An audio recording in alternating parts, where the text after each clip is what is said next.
ಪ್ರವಾಸಕ್ಕೆಂದು ಉಡುಪಿಗೆ ಬಂದ ಪ್ರವಾಸಿಗರು ನೀರು ಪಾಲಾದಂಥ ಘಟನೆ ಉಡುಪಿ ಜಿಲ್ಲೆಯ ಕೋಡಿಬೆಂಗ್ರೆಯಲ್ಲಿ ಘಟನೆ ಸಂಭವಿಸಿರುವಂಥದ್ದು. ನಾವೀಗ ಅದೇ ಸ್ಥಳದಲ್ಲಿದ್ದೇವೆ. ನಾವು ಚಿತ್ರಣವನ್ನು ಗಮನಿಸ್ಬೋದು. ಸಾಲು ಸಾಲು ರಜೆ ಹಿನ್ನೆಲೆಯಲ್ಲಿ ಉಡುಪಿಗೆ ಬರುವಂಥ ಪ್ರವಾಸಿಗರ ಸಂಖ್ಯೆ ದಿನದಿಂದ ದಿನಕ್ಕೆ ಹೆಚ್ಚಳ ಆಗ್ತಿರುವಂಥದ್ದು. ಶನಿವಾರದಿಂದ ಇವತ್ತಿನವರೆಗೆ ರಜೆ ಇರುವ ಹಿನ್ನೆಲೆಯಲ್ಲಿ ಮಲ್ಪೆಗೆ ಅಥವಾ ಒಂದು ಬೀಚ್ ಸೈಡ್ಗೆ ಬರುವಂಥ ಪ್ರವಾಸಿಗರ ಸಂಖ್ಯೆ ಜಾಸ್ತಿ ಆಗಿರುವಂಥದ್ದು. ಅದರಲ್ಲೂ ಮೈಸೂರಿನಿಂದ ಉಡುಪಿಯ ಕಡೆ ಒಂದು ತಂಡ ಬರುತ್ತೆ. 28 ಒಂದು ಪ್ರವಾಸಿಗರನ್ನ ಒಳಗೊಂಡಂಥ ತಂಡ. ಕಾಲ್ ಸೆಂಟರ್ನಲ್ಲಿ ಕೆಲಸ ಮಾಡುವ ಉದ್ಯೋಗಿಗಳು ಉಡುಪಿಗೆ ಬರ್ತಾರೆ. ಇನ್ನು ಮುಂಚೆನೇ ಒಂದು ಡಾಲ್ಫಿನ್ ವೀಕ್ಷಣೆಗೆ ಅಂತ ಹೇಳಿ ಕೋಡಿಬೆಂಗ್ರೆಯಿಂದ ಅಳಿವೆ ಬಾಗಿಲು ಮುಖಾಂತರವಾಗಿ ನಾವೀಗ ಚಿತ್ರಣದಲ್ಲಿ ನೋಡ್ತಾ ಇದ್ದೇವೆ. ಅಳಿವೆ ಬಾಗಿಲಿನ ಮುಖಾಂತರವಾಗಿ ಅರಬ್ಬಿ ಸಮುದ್ರಕ್ಕೆ ಹೋಗಲಿಕ್ಕೆ ಎಲ್ಲ ಸಿದ್ಧತೆಗಳನ್ನು ಮಾಡ್ತಾರೆ. 28 ಜನರ ಇವು ಪ್ರವಾಸಿಗರ ತಂಡ ಏನು 2 ಬೋಟ್ಗಳಲ್ಲಿ ಅಂದರೆ 2 ಬೋಟ್ಗಳನ್ನು ಖಾಸಗಿ ಪ್ರವಾಸಿ ಬೋಟ್ಗಳನ್ನು ಪಡೆದುಕೊಳ್ತಾರೆ. 2 ಬೋಟುಗಳ ಮುಖಾಂತರ ಇದೇ ಒಂದು ಅಳಿವೆ ಬಾಗಿಲಿನ ಮುಖಾಂತರವಾಗಿ ಅರಬ್ಬಿ ಸಮುದ್ರಕ್ಕೆ ಹೋಗಲಿಕ್ಕೆ ಎಲ್ಲ ಸಿದ್ಧತೆಗಳನ್ನು ಮಾಡ್ತಾರೆ. ಆದರೆ ಒಂದು ಇಲ್ಲಿಯ ಟೂರಿಸ್ಟ್ ಬೋಟ್ಗಳ ಓನರ್ಗಳ ನಿರ್ಲಕ್ಷ್ಯತನದಿಂದ ಮತ್ತು ಪ್ರವಾಸಿಗರ ಬೇಜವಾಬ್ದಾರಿತನದಿಂದ ದೊಡ್ಡ ದುರ್ಘಟನೆ ಸಂಭವಿಸಿರುವಂಥದ್ದು. ಒಂದು ಬೋಟಿನಲ್ಲಿ ಒಂದು ಮಗುಚಿ ಬಿದ್ದು ಅಂದರೆ ಟೂರಿಸ್ಟ್ ಬೋಟ್ ಮಗುಚಿ ಬಿದ್ದು 4 ಗಂಭೀರ ಸ್ಥಿತಿಯಲ್ಲಿರುವಂಥ ಘಟನೆ ಸಂಭವಿಸಿರುವಂಥದ್ದು.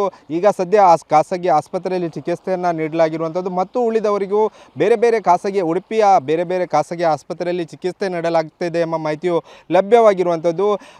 ಯಾವುದೇ ಒಂದು ಪರವಾನಗಿ ಇಲ್ಲದೆ ಈ ಒಂದು ಟೂರಿಸ್ಟ್ ಬೋಟು ಸಂಚಾರ ಮಾಡ್ತಿತ್ತು ಅಂತ ಸ್ಥಳೀಯರು ಆರೋಪ ಮಾಡ್ತಿದ್ದಾರೆ. ಇದರ ಬಗ್ಗೆ ಇನ್ನೂ ಕೂಡ ಖಚಿತ ಮಾಹಿತಿ ಸಿಕ್ಕಿಲ್ಲ.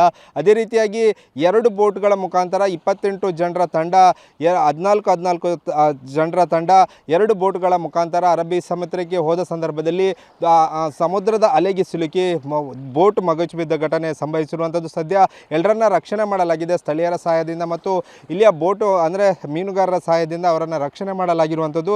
ಸದ್ಯ ಪೊಲೀಸರು ಹೆಚ್ಚಿನ ಮಾಹಿತಿಯನ್ನು ಕಲೆ ಹಾಕ್ತಿರುವಂಥದ್ದು. ಯಾಕಂದರೆ ಚಿಂತಾಜನಕ ಸ್ಥಿತಿಯಲ್ಲಿದ್ದಂಥ ಪ್ರವಾಸಿಗರು ತುಂಬಾ ಗಂಭೀರ ಸ್ಥಿತಿಯಲ್ಲಿ ಚಿಕಿತ್ಸೆಯನ್ನು ಪಡಿತಿದ್ದಾರೆ ಎಂಬ ಮಾಹಿತಿ ಲಭ್ಯವಾಗಿರುವ ಹಿನ್ನೆಲೆಯಲ್ಲಿ ಅವರ ಒಂದು ಮಾಹಿತಿಗಳನ್ನು ಸಂಗ್ರಹಿಸುವಂಥ ಕೆಲಸ ಮಾಡ್ತಿದ್ದಾರೆ. ಎಲ್ಲರೂ ಕೂಡ ಮೈಸೂರಿನ ಸರಸ್ವತಿಪುರಂನ ನಿವಾಸಿಗಳೇ ಎಂಬ ಮಾಹಿತಿ ಲಭ್ಯವಾಗಿರುವಂಥದ್ದು. ಎಲ್ಲರೂ ಕೂಡ ಕಾಲ್ ಸೆಂಟರ್ನಲ್ಲಿ ಉದ್ಯೋಗಿಗಳಾಗಿದ್ದರು.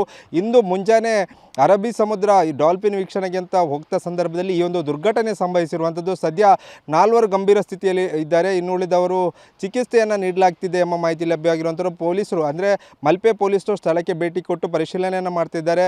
ಯಾವುದೇ ಒಂದು ಟೂರಿಸ್ಟ್ ಬೋಟ್ನಲ್ಲಿ ಪರವಾನಗಿ ಇತ್ತ ಮತ್ತು ಲೈಫ್ ಜಾಕೆಟ್ಗಳನ್ನು ಅಳವಡಿಸಿದ್ರ ಅಥವಾ ಹಾಕಿಕೊಂಡಿದ್ರ ಎಂಬುದರ ಬಗ್ಗೆ ಕೂಡ ಪರಿಶೀಲನೆ ಮಾಡುವಂಥ ಕೆಲಸವನ್ನು ಪೊಲೀಸರು ಮಾಡ್ತಿರುವಂಥದ್ದು. ಸದ್ಯ ಈ ದುರ್ಘಟನೆಯಿಂದ 4 ಚಿಂತಾಜನಕ ಸ್ಥಿತಿಯಲ್ಲಿದ್ದಾರೆ ಅಂತಲೇ ಹೇಳ್ಬೋದು. ಕ್ಯಾಮರಾಮನ್ ರಾಮ್ ಜೊತೆ ಪ್ರಜ್ವಲ್ ಅಮೀನ್, TV9 ಉಡುಪಿ.